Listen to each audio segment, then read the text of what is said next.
បាទសូមជម្រាបសួរបងប្អូនដែលកំពុងតាមដាន Facebook របស់ខ្ញុំថ្ងៃនេះខ្ញុំមានការចាំបាច់សូមជូនដំណឹងឬក៏ស្រាយបំភ្លឺបញ្ហាមួយជូនបងប្អូនក្រោយពីរាជរដ្ឋាភិបាលបានដាក់លិខិតផ្លូវការទៅកាន់តុលាការយុត្តិធម៌អន្តរជាតិ ICJ កាលពីថ្ងៃ15ខែមិថុនាកន្លងទៅនេះដែលជាការដាក់លិខិតផ្លូវការនិងបញ្ជាក់ថាជាការចាប់ផ្ដើមនីតិវិធីផ្លូវការរវាងកម្ពុជាហើយនិងតុលាការយុត្តិធម៌អន្តរជាតិបាទអញ្ចឹងក៏មានបងប្អូនយើងមួយចំនួនចេះតែនៅឆ្ងល់នៅសួរប៉ុន្តែបងប្អូនយើងជាច្រើនទៀតបងប្អូនយល់ហើយបាទបងប្អូនជឿជាក់ថារាជរដ្ឋាភិបាលនឹងមានឆន្ទៈមោះមុតក្នុងការដាក់នឹងប៉ុន្តែមានបងប្អូនយើងម្នាក់ពីរនាក់3នាក់ឬក៏មិនដឹងទេប៉ុន្តែនៅចោទសួរថាអីណាទៅមិនក៏មិនបង្ហាញផុសតាង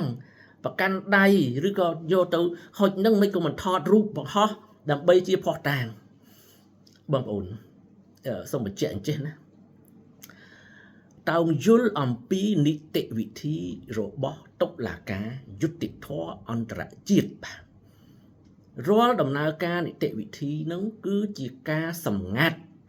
ដែលយើងត្រូវតែគោរពយើងអត់អាចទៅហុចហើយថតរូបមកបង្ហោះឬក៏យកលិខិតប្រកាន់ដៃឆ្លើយតបឲ្យមកបង្ហោះជាសាធារណៈបានទេនេះគឺជាគោលការណ៍របស់តុលាការហើយយើងដាច់ខាតត្រូវតែគោរពពីព្រោះយើងទើបតែចាប់ផ្ដើមនីតិវិធីហើយនីតិវិធីនឹងមានជាបន្តបន្ទាប់ដែលយើងត្រូវធ្វើការជាមួយនឹងតុលាការនឹងបាទហើយរាល់ការវិវត្តនីមួយដំណាក់កាលមួយទៅដំណាក់កាលមួយនោះគឺថារាជរដ្ឋាភិបាលនឹងផ្ដល់ដំណឹងបាទជូនដល់បងប្អូនយើងជ្រាបជាបន្តបន្ទាប់បាទអញ្ចឹងសូមបងប្អូនយើងរងចាំបន្តិចបាទដើម្បីទុកពេលឲ្យរាជរដ្ឋាភិបាលដំណើរការនីតិវិធីហើយអ្វីដែលយើងអាចផ្សព្វផ្សាយជូនបងប្អូនបានយើងនឹងផ្សាយជូនបងប្អូនហើយបាទប៉ុន្តែជាការសម្ងាត់យើងអត់អាចផ្សាយជូនបងប្អូនបានទេនៅថ្ងៃ23នេះខែមិថុនាយើងសប្តាហ៍ក្រោយនេះគណៈកម្មការរៀបចំពាក្យបណ្ដឹងនឹងប្រជុំគ្នាថាបាទប្រជុំដើម្បីពិភាក្សាហើយនឹងជជែកដើម្បីបន្តការនីតិវិធីជាមួយនឹងតុលាការអញ្ចឹងសូមបងប្អូនយើងតាមដានហើយរាជរដ្ឋាភិបាលនឹងផ្ដល់ព័ត៌មានជូនបងប្អូនយើង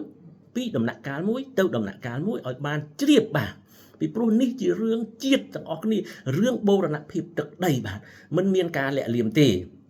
ហើយបើសិនជាបងប្អូនណាដែលពិតជាចង់ដឹងមែនទែនថាពិតឬមិនពិតបងប្អូនក៏អាចមានជំរឿសថាតាក់ទងទៅតុលាការផ្ទាល់ដើម្បីសុំតើគេឲ្យឬមិនឲ្យអានោះ